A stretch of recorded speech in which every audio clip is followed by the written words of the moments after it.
Hello, welcome back to my channel. কেমন cliche লাগছে না কথাটা? আমি এসব বলতে বলতে পারি না। আজকের দিনটা শুরু করেছি খুব সুন্দরভাবে। আজকে ছেলের ভ্যাকসিন আছে, ডক্টরের কাছে নিয়ে যাব। এখন দুপুরবেলা কটা বাজে? 1:35-40 বাজে। তো এখন লাঞ্চ টাইম। লাঞ্চ টাইমে একটু কিছু ভাজাভুজি খেতে ইচ্ছা করছে। জানি it's really really very unhealthy, কিন্তু করবো। একটু ডালের বড়া, সব রকম ডাল মিশিয়ে রেখেছি, মিক্সারে পেস্ট করছি, দেখাচ্ছি আস্তে আস্তে কী কী হয়। ওকে, দ্য ইনগ্রেডিয়েন্টস আর রেডি। ডাল, নুন, চিনি, বেসন, কালো জিরে, একটু পেঁয়াজ, কর্নফ্লাওয়ার, সমস্ত কিছু দিয়ে ব্যাটারটাকে ভালো করে ফেটিয়ে একদম সুন্দর করে রেডি করে নেব। So the final look of my batter is here.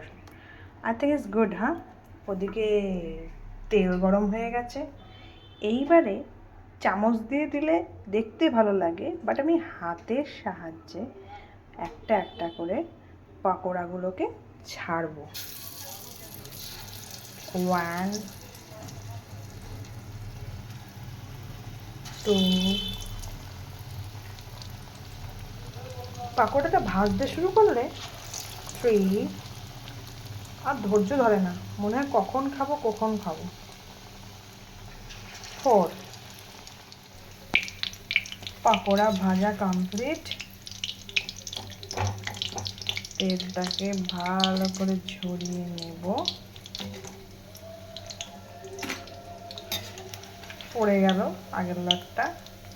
তেলটাকে ভালো করে ঝরিয়ে নিয়ে এই বাটির মধ্যে রেখে দেব।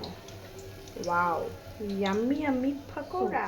আমার পকোড়া ভাজা রেডি হয়ে গেছে। এবার আমি লাঞ্চ করতে বসে যাব। তো তোমরা সবাই বলো আজকের লাঞ্চে তোমরা কি কি খেলে? আমার জাস্ট সিম্পল মাছের ঝোল, ভাত। ও, তার আগে আছে হচ্ছে পেঁপে সেদ্ধ। পেঁপে সেদ্ধ মাঝে মাঝে আমি খাই, পেটের জন্য ভালো। তো পকোড়াটা শুধু শুধুই খেয়ে নেব, তার সঙ্গে মাছের ঝোল, ভাত।